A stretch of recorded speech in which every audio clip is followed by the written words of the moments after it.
Very good. So I'm going to go ahead and call the legislative committee or the legislative action for the Board of County Commissioners to order for October 27th. Let the record reflect that we have all three commissioners present, and we do not have any presentations. We do have a notice of public hearing as item number 1, and then other various resolutions. We do have 2 public hearings.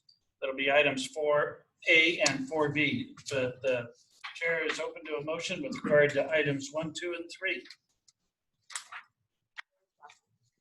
Mr. Chair, I move to approve items 1, 2, and 3, including all sub-items.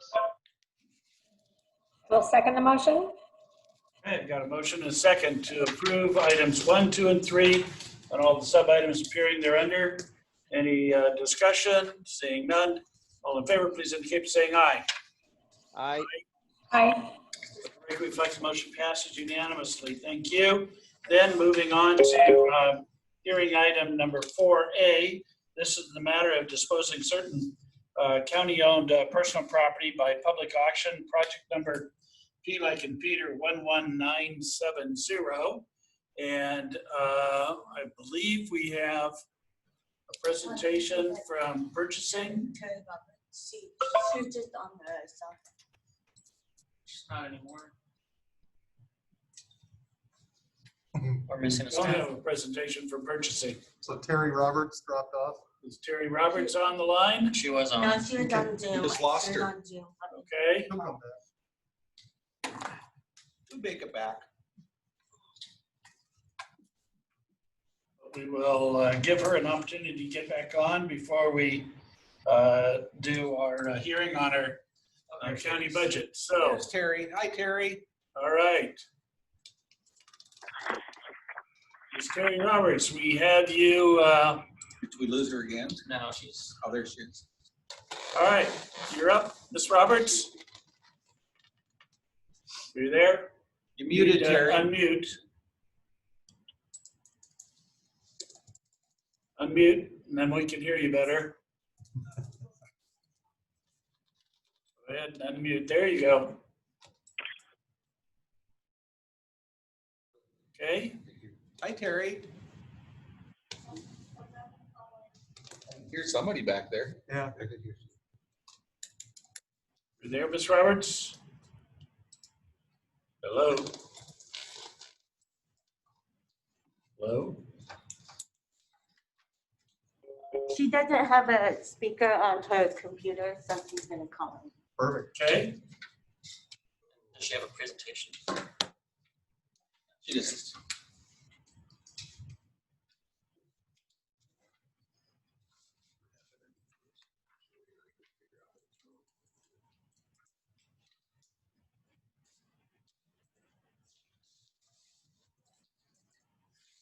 Gotta love technology. That's right.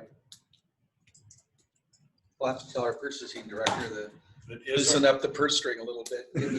Give his employees a microphone for their computers. Exactly. I appreciate his conservatism, though. $20. Bring in a couple N95 masks. Get a speaker.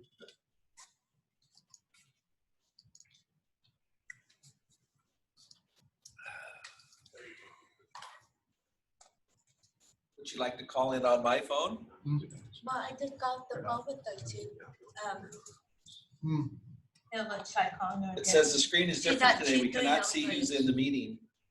You can give her a call at 2303. What? 2303, you want me to call?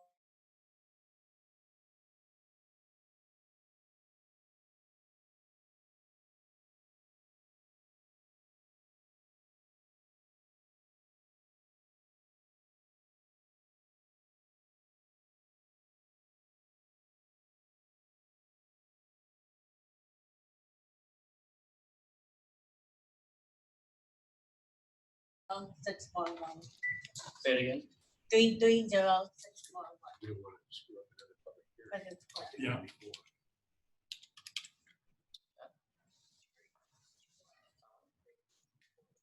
Yes. Yeah, Yes, please. she just asking. This for is it. Arian, though. It's Arian's not a panelist. Oh, buried here. She will be. Sorry.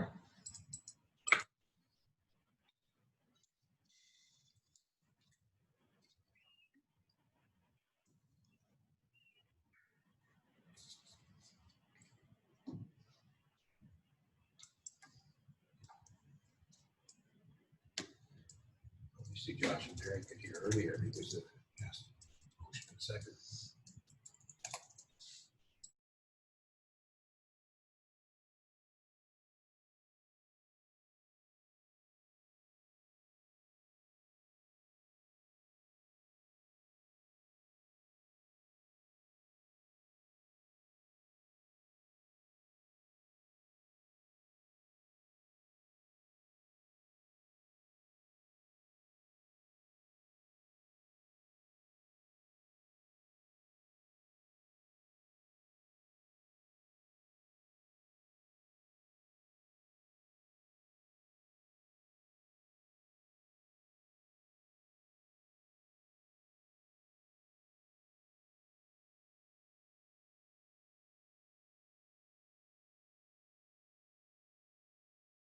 So long to get in. I thought with this new laptop, I'd have everything all set. I think you need to talk to people in purchasing about getting you a better setup. We have evidence. All the people there, so. So you are up in terms of any comments or presentation you want to make on the hearing item 4A, disposing certain county-owned property. So the floor is Yeah. yours.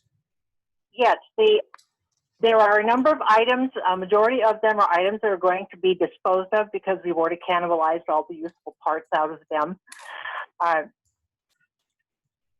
IT has gone through them and taken everything that's useful, and there's, I think, like 3 items that are going to auction. But outside of that, it's our standard items that are no longer of value to Spokane County. Okay. Yeah. So any questions, either Commissioner Kearns or CUNY or Ms. Roberts? Okay. See nobody offer up. We'll go ahead and open up the hearing to anybody in the audience who'd like to provide any testimony on hearing item 4A. Second call for anybody wanting to provide testimony on 4A. Third and final call. Seeing nobody expressing a desire to speak to hearing item 4A, I'm going to close the hearing and look to my fellow commissioners for direction.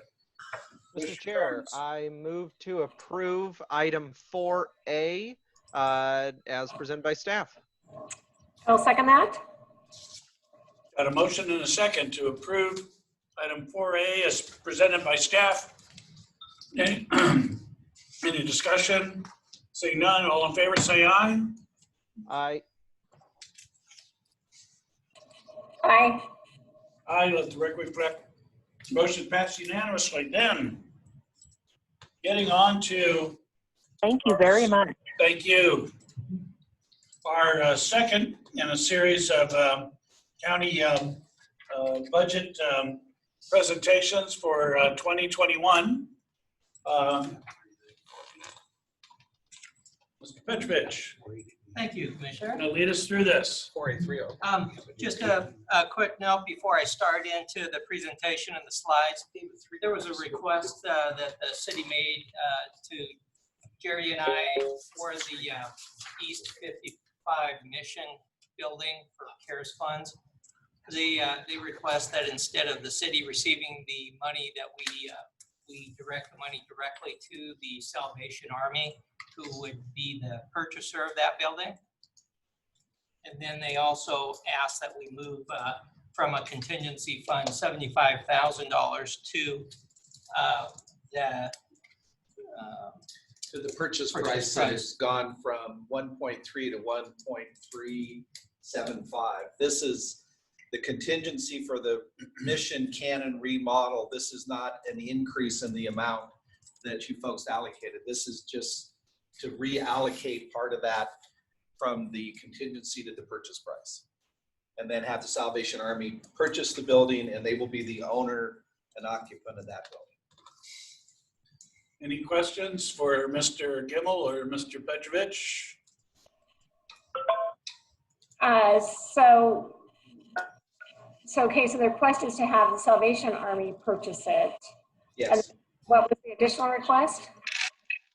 It was 1.375 million, so there was $75,000 more than the original. And I think that came out of the appraisal process that was set up where we get an appraiser or they get an appraiser, and then you split the baby or whatever that is.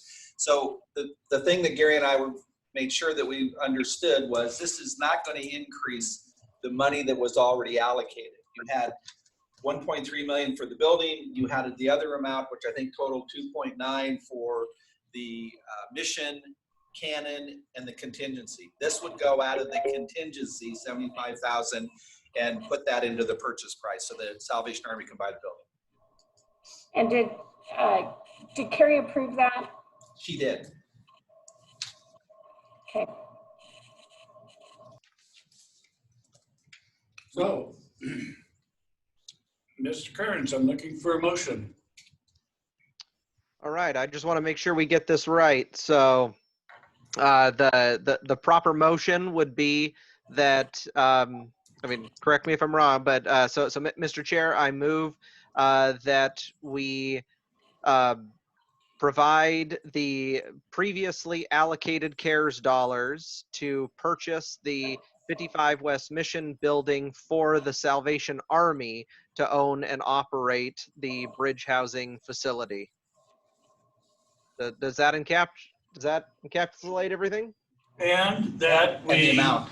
we reallocate 75,000 from the reserve account to be contributed to the purchase price, making the final purchase price $3,175 million. Right, what he said. Right. And I think it's coming out of their contingency fund. It is. It is. It's not an additional amount of total allocation, just out of the contingency. Okay. All right. Okay, I've got a motion. Second that? Got a second? Any discussion on the motion? Seeing none, all in favor, please indicate by saying aye. Aye. Aye. Aye. Let the record reflect motion passed unanimously. Thank you, Mr. Petrovich and Mr. Gimmel. Yes, indeed. Now, back to the budget hearing. Back to the budget hearing. Gina, could you put the slides up? Which one first? The PowerPoint? Yes.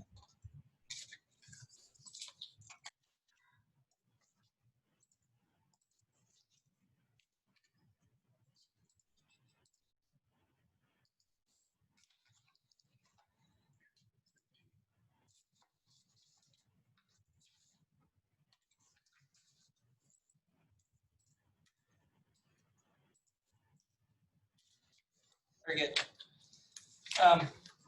This is our second roundtable and discussion of the Spokane County budget. I'd also like again to thank my staff for putting the presentation together. That includes Tessa, Tony, and Jason. So let's get started with that second slide. First of all, we'll just go through these items point by point, give you an update from the first budget roundtable. Then I'll go into the General Fund 2021 preliminary budget comparison. Next, I'll illustrate the changes that we made from General Fund revenues and expenses from the last presentation. The fourth item here is a highlight of the top 10 departments in the General Fund. Then next would be a recapitalization of all the funds expenditures. And the last two steps are to what we will do to try to balance the general fund budget deficit and upcoming dates for roundtables and adoption.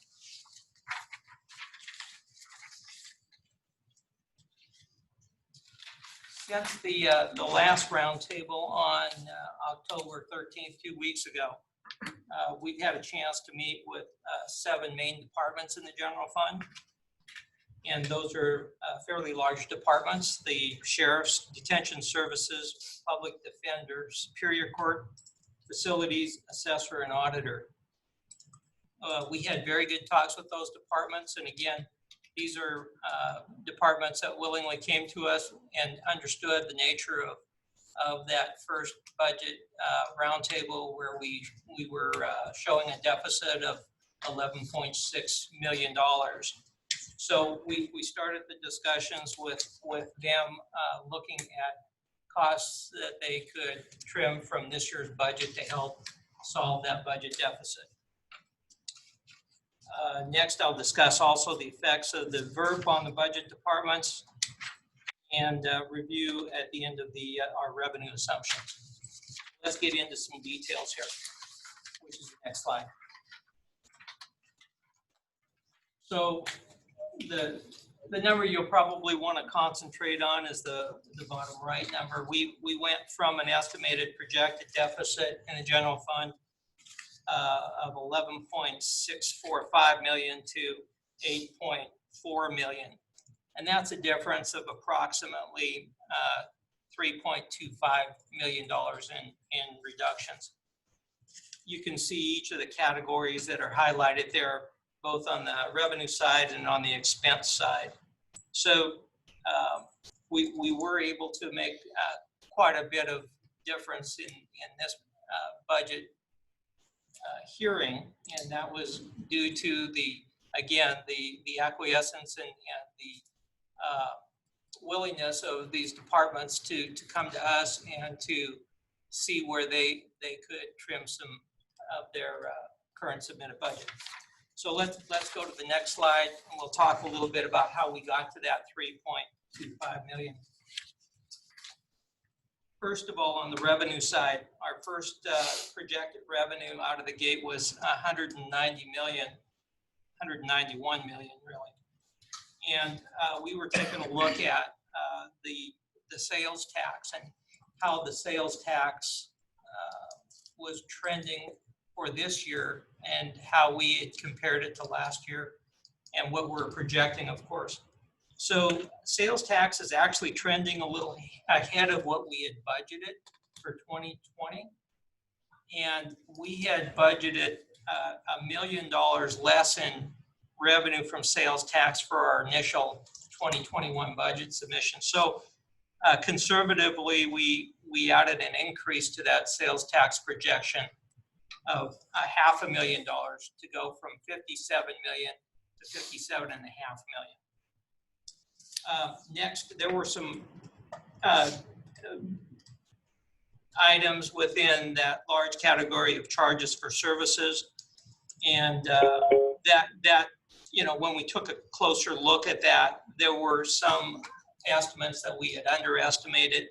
Therefore, we went back and looked at it and came up with a more reasonable estimate, which resulted in almost $600,000 in revenue estimate increases. And then there were some indirect revenue from other county funds that amounted to about $370,000 in other financing source increases. So when you add all that up, we're looking at a revenue increase of $1,464,000. Bring our new revenue total up for the general fund of $192,418,000. Then the next slide shows the progress that we made on the expenditure side of things. And here is where I've listed where we started at on our initial rollout of $202,599,000. And then I've listed the departments where we saw some significant decreases due to those departments' willingness and looking in the areas that they could cut. First of all, the sheriff's office wanted to be able to decrease their budget by $1,430,000, a significant amount. And they did so by looking at a lot of their vacant positions, their overtime, and they really studied it and took a look at what they had and the practicality of what their spending would be on some of these positions. And so I really have to give a shout out to them for doing an outstanding job in looking at what they could trim their budgets with by that amount. Next was facilities. Again, they did the same thing, looking at areas in which they could cut vacant positions and some M&O supplies that resulted in savings of $154,000. Next was the assessors, because of some vacancies and moving of some of their staff around and not hiring certain positions. That resulted in a decrease of their budget of about $107,000. The auditor also was able to move some positions around and delay some hirings, which was resulted in almost $70,000 worth of savings. Then there were some other decreases from some minor things that added up to a total decrease in expenditures of $1.783 million. So now we're down to a new general fund expenditure budget of $200,816,000. And that difference between the revenues and expenditures is our $8.397 million deficit at this point. So a little bit of a deeper dive in the next slide. And I don't want to get too far into the weeds, but I just do want to illustrate the point here that the top 10 departments in the general fund make up over 75% of the general fund budget. And I've listed each of these departments from the column on the far left in decreasing order. And they are the sheriffs, the jail, which is a contract and it's confinement. And what they do is they charge the general fund a proportionate share of their total costs, and that's how the general fund pays for them. Then next is the prosecutor, public defender, superior court, juvenile facilities, data processing, auditor, and district court. Cumulatively, they add up to, again, 75.1%. And their total submissions in 2 weeks ago was $152,493,000. And as of today, they've trimmed a total of $1.653 million to bring it down to $150,841,000. There's a whole bunch of remaining departments, about 30 plus, that constitute the remaining $49,975,000. So that's to give you a perspective of where the money is in the general fund and which departments are what percentage component of those funds. Does anyone have any questions at this point? Yes, Gary. Just to clarify too, that these figures that we're looking at on budget and revenues do not, at this point, include either the road shift or the 1% property tax. That is, the 1% property tax Was figured in, but not the road shift. But not the road shift.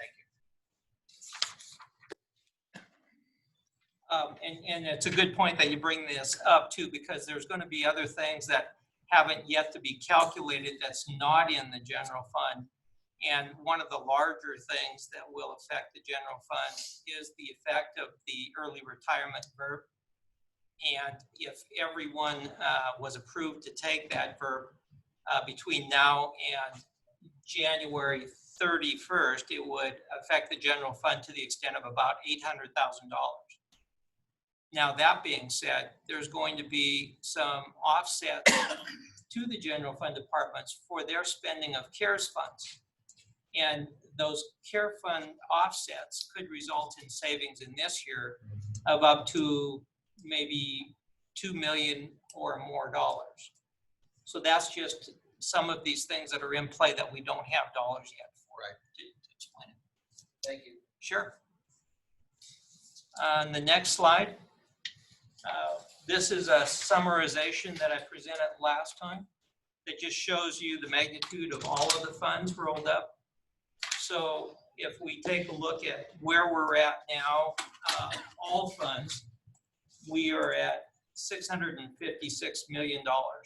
And that compares to last year's adopted budget of $661.5 million.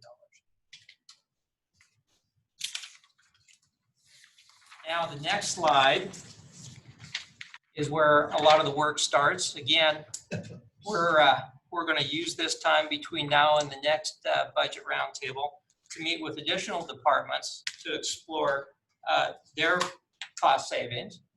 And also in light of the VERPs, sensitizing that to, again, the examples already set by the departments that have trimmed their budgets by looking at open positions and what they could do personnel-wise to trim their 2021 budget submissions. And I will have to say that they have been excellent in working with me. All of the department heads and elected officials have willingly come to the table, recognizing that this is a countywide deficit problem, and I have to give them my gratitude and thanks for doing so. And then lastly on this slide, we are going to continue analyzing all general fund revenue assumptions as we get more information in on actuals and talk with more of the departments on how their revenue streams have been affected this year. We'll be able to give you some better revenue updates. And then the next slide, yes. Gary, how are we going to, do you have any idea how we're going to finish 2020? I mean, there are a lot of expenses that we anticipated incurring in 2020 that clearly didn't materialize. There were a lot of expenses that we encountered that we didn't anticipate. But overall, are we going to be ahead or behind in terms of the 2020 budget? That's a very good question. And, Thank you. And I'm looking at it from the standpoint of how it affects our cash position and our fund balance. And as you know that on our financial statements, when we closed our 2019 financial statements, we had an ended balance of about a little over $43 million.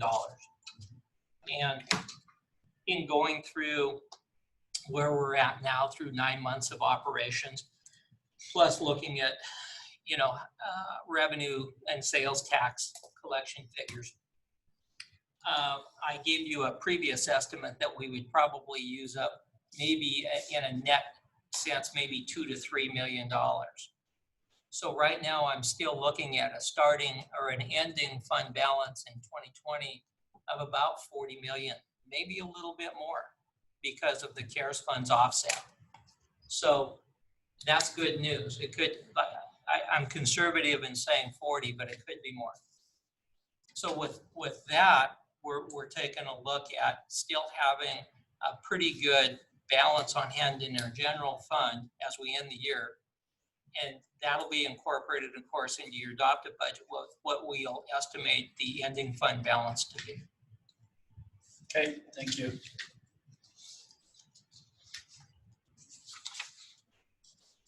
And then the last two slides, the last slide here are the dates of the next budget hearing or budget workshops, and then the way in which you can reach the budget office for any questions or information. And also on the website will be posted some additional supplemental budget information that further breaks down some of the numbers that you've seen in the slides.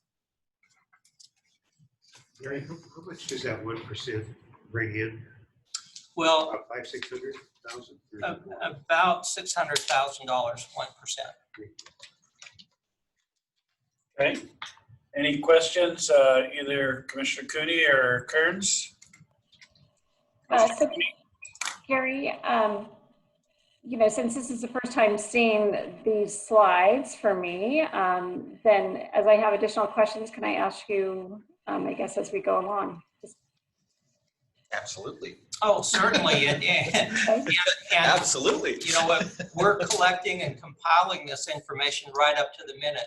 So we had these slides prepared just hours ago. Okay. And that's when I sent them out. But that brings up a really good point too, because we're going to have our next budget roundtable on November 10th.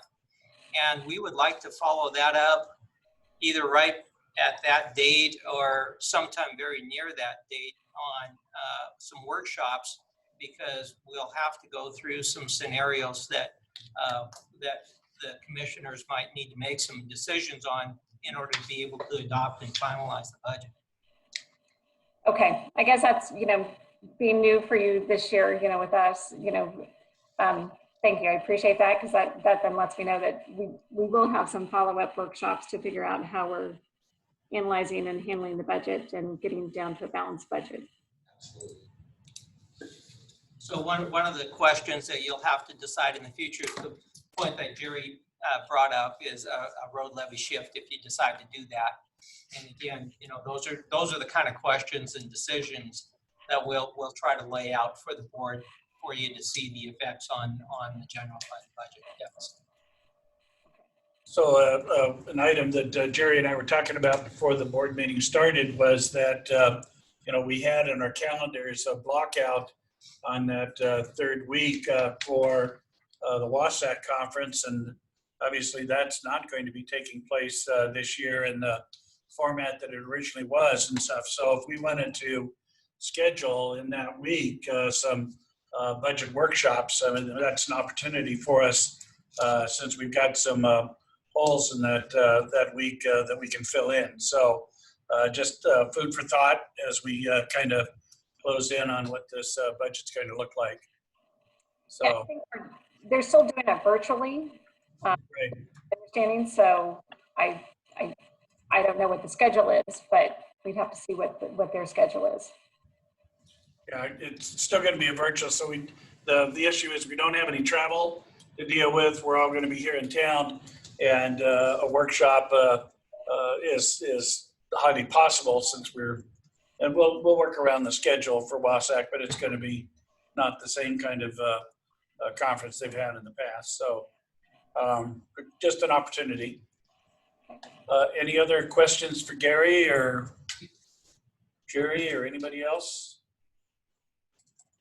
Okay. I would like to just, again, Gary made a really good point. The departments, especially what, you know, the heavy hitters as far as the general fund,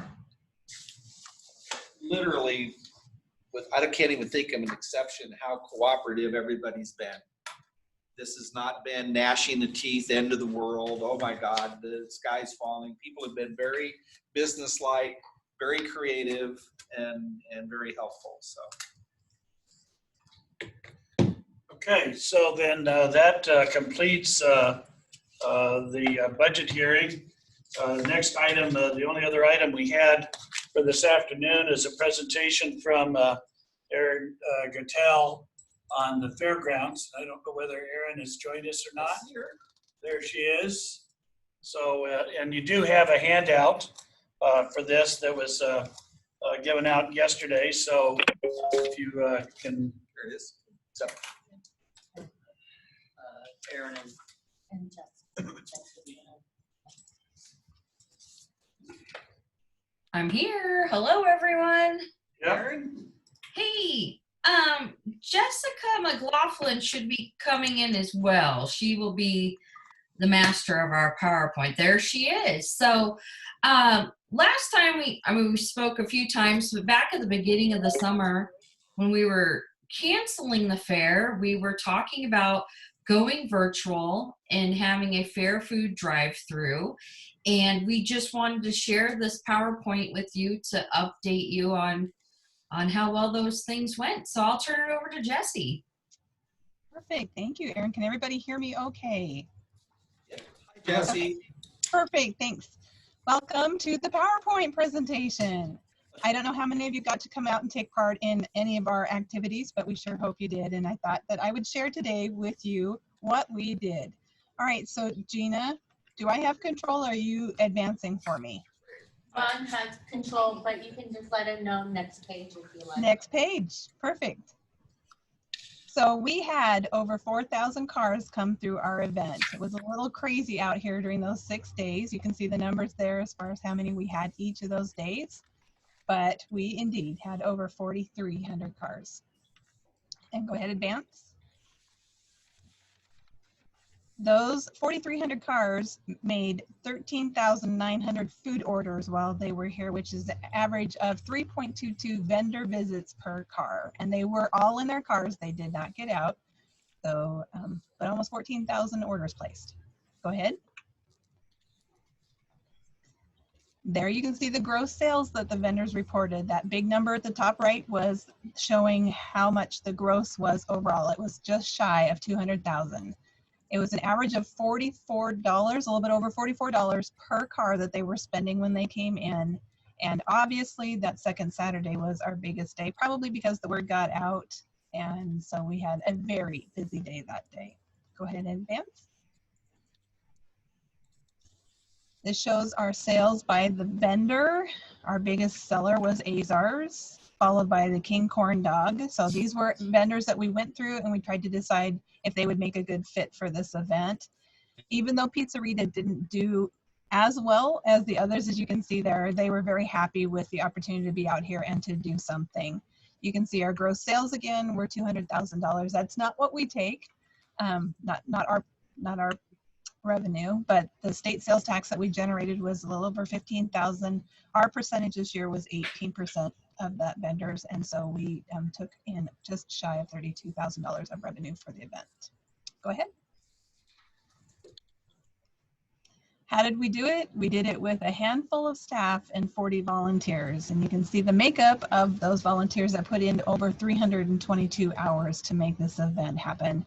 The fun part was we even had managers, board members from 3 other fairs from the region come in and help us do that.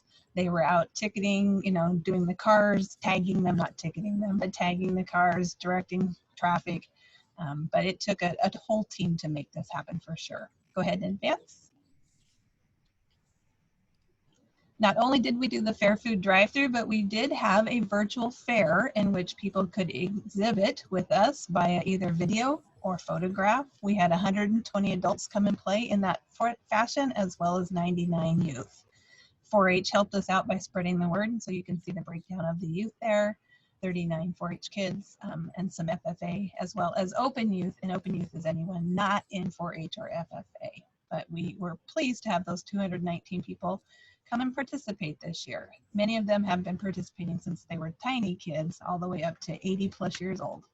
Go ahead and advance. Those 219 exhibitors put in 727 exhibits. Now that's not the 14,000 that we normally get, but 727 was something, and it was something to keep our tradition alive for many of the families in this area. The other thing that came out of this thinking outside of the box that we got to do was that picture to the left-hand side is our top hay producer this year. That's not a new event. We do that each year as far as sampling hay and deciding who has the best hay in the area. But in the middle there, you'll see Pat Muntz from Small Farms, and she came over and helped us with all the core sampling. Not something she's done for us before or with us, and so those kind of partnerships were something that we really enjoyed coming out this year and hope to keep going forward for many, many years. Our biggest category obviously was photography. They have been virtual as far as accepting entries for a few years, and so people were already familiar with that format. But we also had a great showing from horses and from our floral. And it's one of the reasons why we decided to do this virtual fair is things like floral, because if you have that beautiful flower, it's not going to be that beautiful flower next year. It's a one-in-a-lifetime chance. So we were pleased that we were able to offer that and see that many flowers come in. Go ahead. We also had some great partners in regards to some contest sponsors. This one, the largest pumpkin contest, was sponsored by Jennifer's Auto. You can see the winner there, Jerry Klum. He's out of Spokane Valley. By the way, the top 3 pumpkins all came from 12th Avenue in Spokane Valley, so I'm not sure if it's the soil or the water, but they have something going on out there. We also took the opportunity to do a guess the weight contest on social media with that pumpkin, which weighed an amazing 830 pounds. We had 449 guesses, and the winning guess was within 3 pounds of the correct weight. Go ahead. We also reached out to some of our nonprofits that have had typically something to do with the fair in the past, whether it's a 10-day booth or an appearance for an event, and asked them if they would like to participate. They had a booth at the world's largest fair food drive-through on those dates, and together they were able to raise just shy of $4,000 on the dates that they were here. Go ahead. We also set up a YouTube channel So it is still live, obviously. You can go out and visit it at Spokane County Interstate Fair. We posted, with the help of a great friend, 64 YouTube videos out there, including messages from our director, a new segment called Live from the Stock Pen, which gives people the opportunity to educate more about livestock. That event was sponsored by Boot Barn this year. We had Fair Classroom 101. And all of these were videos that, yes, they were out on our YouTube channel, but we had a schedule that they went live on our Facebook page as well. Fair Classroom, you could learn about the Asian hornet, or you could even see our very own Vicki Dalton teaching us how to knit a sock with a vintage antique loom. So those videos, like I said, are still available. You can go out and watch them. We also were super lucky to have a partner, TDS Fiber, come on board and help us offset the cost of 2 entertainers, which played on our video or on our Facebook twice a day. We had Eric Haynes and Louis Fox. So those are out there, still viewable. And this year we had a little bit of time to do Circle Champion videos. So those are out there highlighting all of our winners. Go ahead. You may have a question in regards to our market stock auction. It is a large part of what we do with our youth here at the Interstate Fair. They not only ready for show, but they also look forward to selling them as well. That is usually seed money for their project next year, and sometimes for those seniors, that's college funds going forward. We only had 8 kids identify that they needed some help selling. The rest of them had already pre-sold. So with that said, those 8, you can see where we're at right now. We have 5 of them that are sold. 1 has been butchered, but her meat is still available for sale. And then we still have 2 that are still for sale. And so we're continuing to try to help them out. We have 1 goat and 1 lamb. Go ahead. Next slide. List of, or what we call kind of the sponsor suit page. For some reason, one of them didn't come out there in the center. For some, like I said, I don't know which one that was, but there is one sponsor that's in that spot. Columbia Bank, Ziggy's, they're the ones that offset our competitive exhibits program. So we are truly grateful for the sponsors that helped us get this year's event done.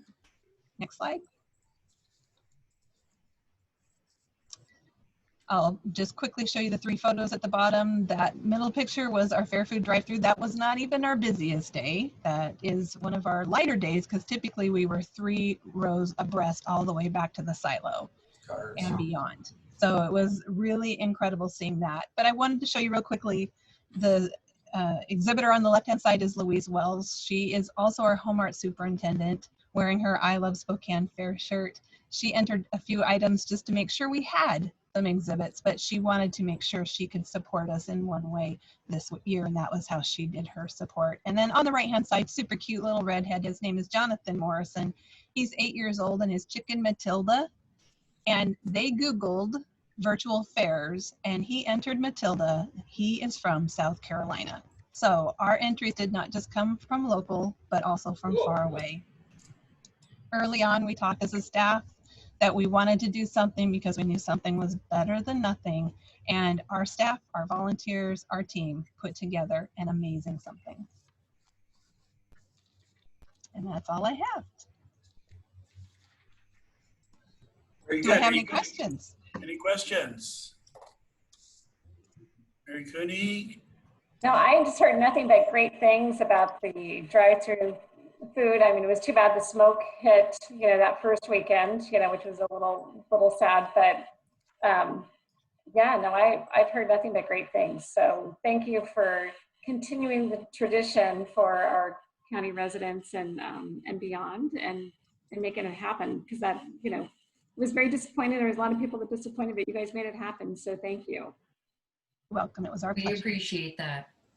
We had a lot of fun and it gave us a little slice of normalcy, just a little bit, but it was great. Hey, Aaron and Jesse, in Fair Talk, is this making a silk purse out of a sow's ear? Is that what you guys did? The visual on that, Jerry. Wow. But if you have a minute, go out and truly look at those YouTube channel videos, because you can learn how to bathe the hog all the way up through all sorts of livestock and other I love things. it, finally. Super fun. Yep. Any comments for you, Commissioner Kearns? Yeah, I just wanted to say that, I mean, clearly a ton of work went into this.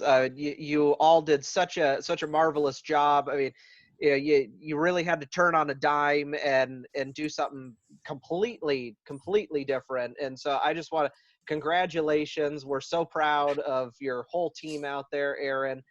You all just really stepped up and hit a home run with this. I just thank you so much for bringing, making sure the fair did still happen in Spokane County. So thank you very much for everything you are all doing out there.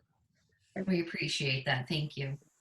Yeah, just echo the comments from my fellow commissioners. Kudos to you and the team. Very creative approach, and obviously you hit it right on the head and stuff. So another question: how long are the outdoor drive-in movie theater operations? Are they still going, or have they suspended for the rest of the year? They are still going. Their intention is to go through November, weather permitting. They did have to cancel for Friday and Saturday with the storm. Okay, good. And still getting good crowds for that? Yeah, I think it's lightened up a little bit, but they had a Stevie Nicks concert on Sunday night, and that was pretty popular. Okay, very good. Yeah. All right. Anything else for Aaron or her team? Well, thanks for the update. Keep it up. Thanks, guys. You Have a great betcha. afternoon. Okay. Bye. So Mr. Gill, we have another guest here. You wanna Yes. introduce? Hello. Well, commissioners, we just want to bring up to speed on an item that's going to go to effect the 1st of January 2021 if everything still sticks to the current plans. This is an unfunded mandate from the state. No action today, commissioners, is required from you. We just wanted you to be aware of this item called the Unified Guardianship Act. We're very blessed to have Superior Court Judge Rachel Anderson here. And Ron, we should have Judge Clark, I believe, also. Yes, and is Ashley joining us? She brought this originally to my attention. This was coming down the pike. There she is. I see her. So we just love to give you a short briefing on what it is. And Judge Anderson, maybe you could start out just. You want Ashley? Yes, Ashley and Judge Clark. And Judge Clark. All right, whenever you want me to start, just let me know. No, go ahead. The floor is yours. All right, well, I want to thank you all for letting us present this bit of information to you. I am here in person because I was just upstairs and didn't want to have Zoom problems, but I do have Judge Clark and Ashley on the Zoom. And I wanted to first just explain that this is the Uniform Guardianship Act. It was passed by the legislature, and the implementation they gave us all of this year could have gone into effect in January of 2020, but they gave us to January of 2021 to implement the new law because it really overhauls two areas. One is the guardianship area, which regards adults that need both a personal guardian and a financial guardian, and then also minors. And the minor guardianship is doing away with all of the non-parental custody family law cases. So starting this January, we will no longer have what has been known as non-parental custody cases. That action will be gone, and it'll have to be filed under the Uniform Guardianship Act, minor guardianship. I was part of, Judge Clark was part of a big push to try to explain how there are some unfunded mandates that come along with this legislature, the new legislation. And one of them that really is significant is that in the new Minor Guardianship Act, there is a provision that says the court must appoint an attorney to represent a parent when they are party to a proceeding and they are objecting to the appointment of a guardian. That is brand new. That has never been part of either the Guardianship Act or the Non-Parental Custody Act.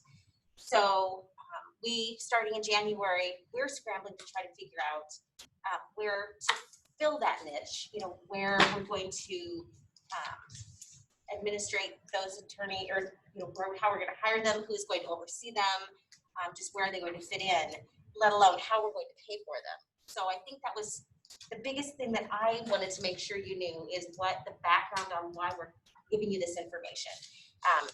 As of right now, the effective date is still January 1.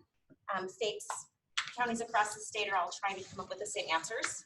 So we're not alone in our problem solving, but we don't have any good answers yet. Judge Clark, I think, was going to fill in a little bit more from there.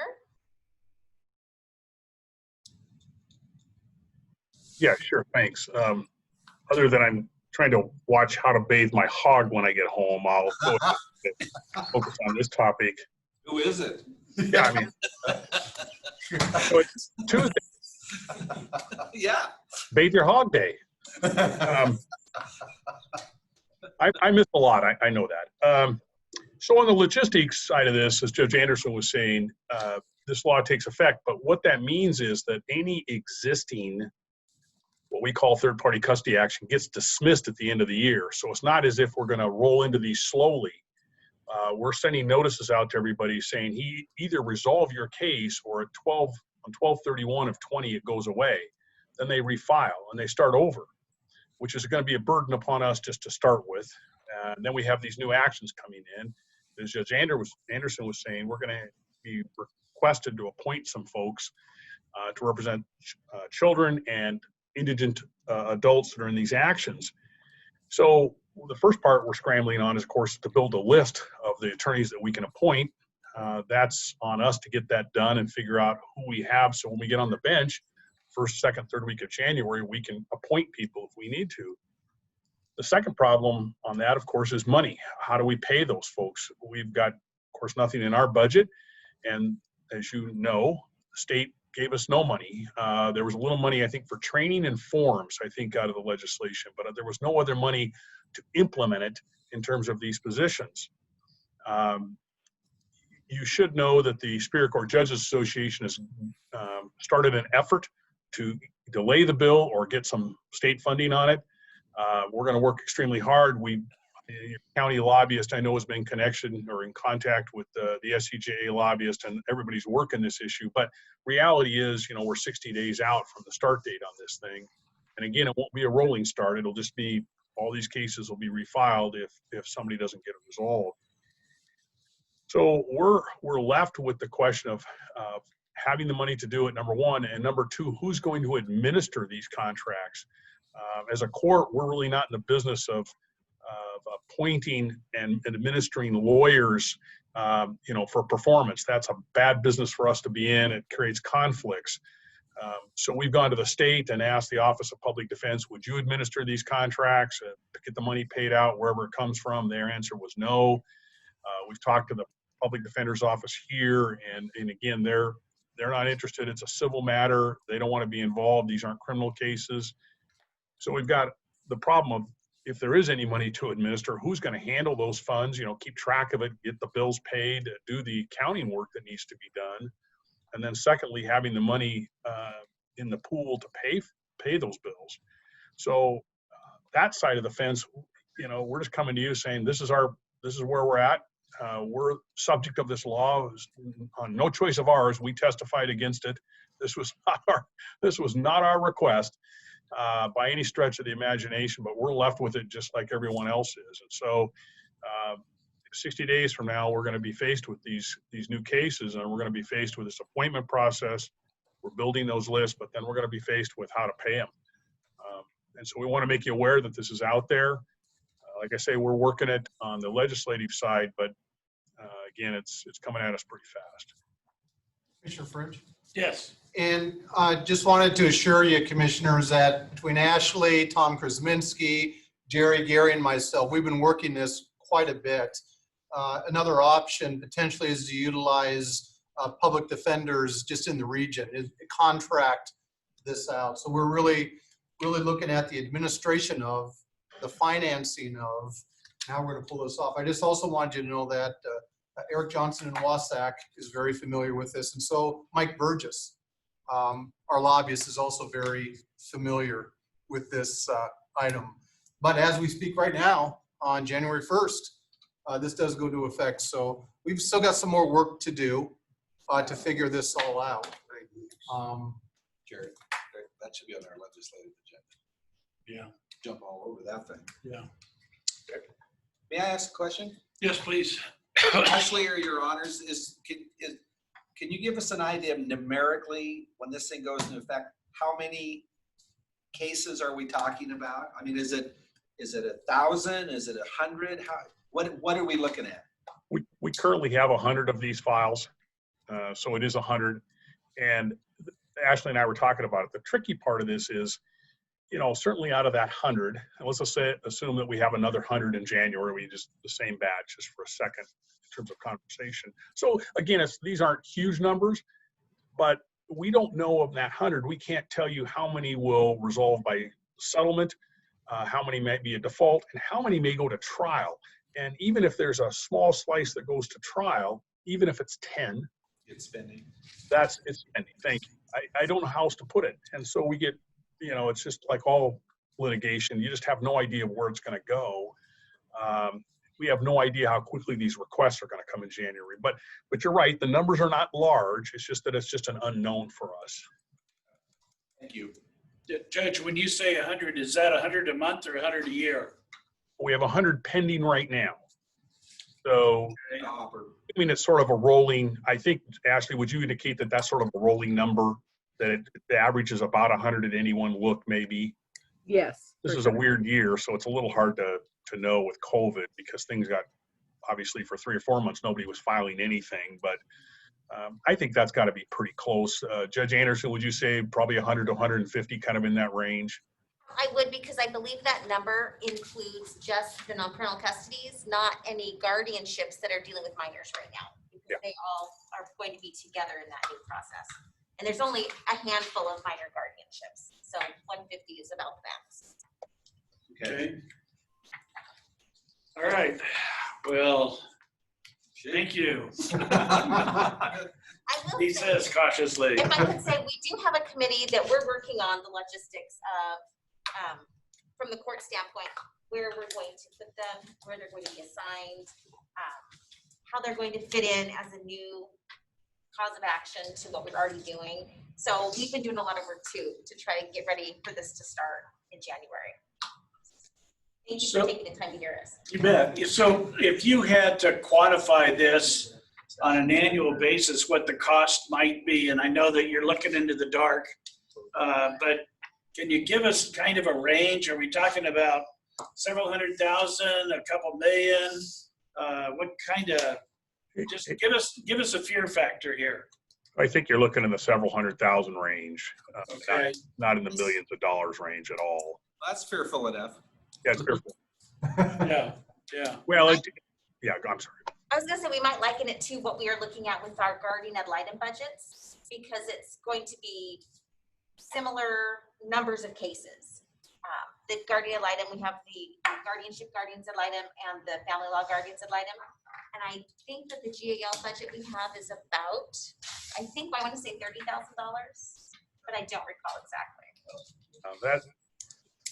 It's going to be a little bit different of an animal, though, if we start appointing when we have indigent parents, because if we have 2 parents and then a guardian ad litem, so as opposed to a family law case where we have 1, they're going to be the litigated cases. We're going to have 3 people potentially involved. So that's where we just don't know what it's going to really look like. Yeah. It's a weird statute. They call it the Uniform Act. It's the only one in the United States, though. Not real uniform. Mm-hmm. I don't know how to explain that. Yeah. Well, we are going to be making a claim to the state because of the court decision a couple weeks ago that said that the legislature cannot impose unfunded mandates on counties. So we are running a tally of how much money the state owes us. We're not holding our breath, though, in terms of when that check might come and whether it'll clear or not. But it's good to know what all of these unfunded mandates are going to cost, and be an eye-opening experience for the legislature. Yeah. All right. Well, thank you. Thanks for listening to us. Appreciate your time. Thank you. Appreciate the heads up.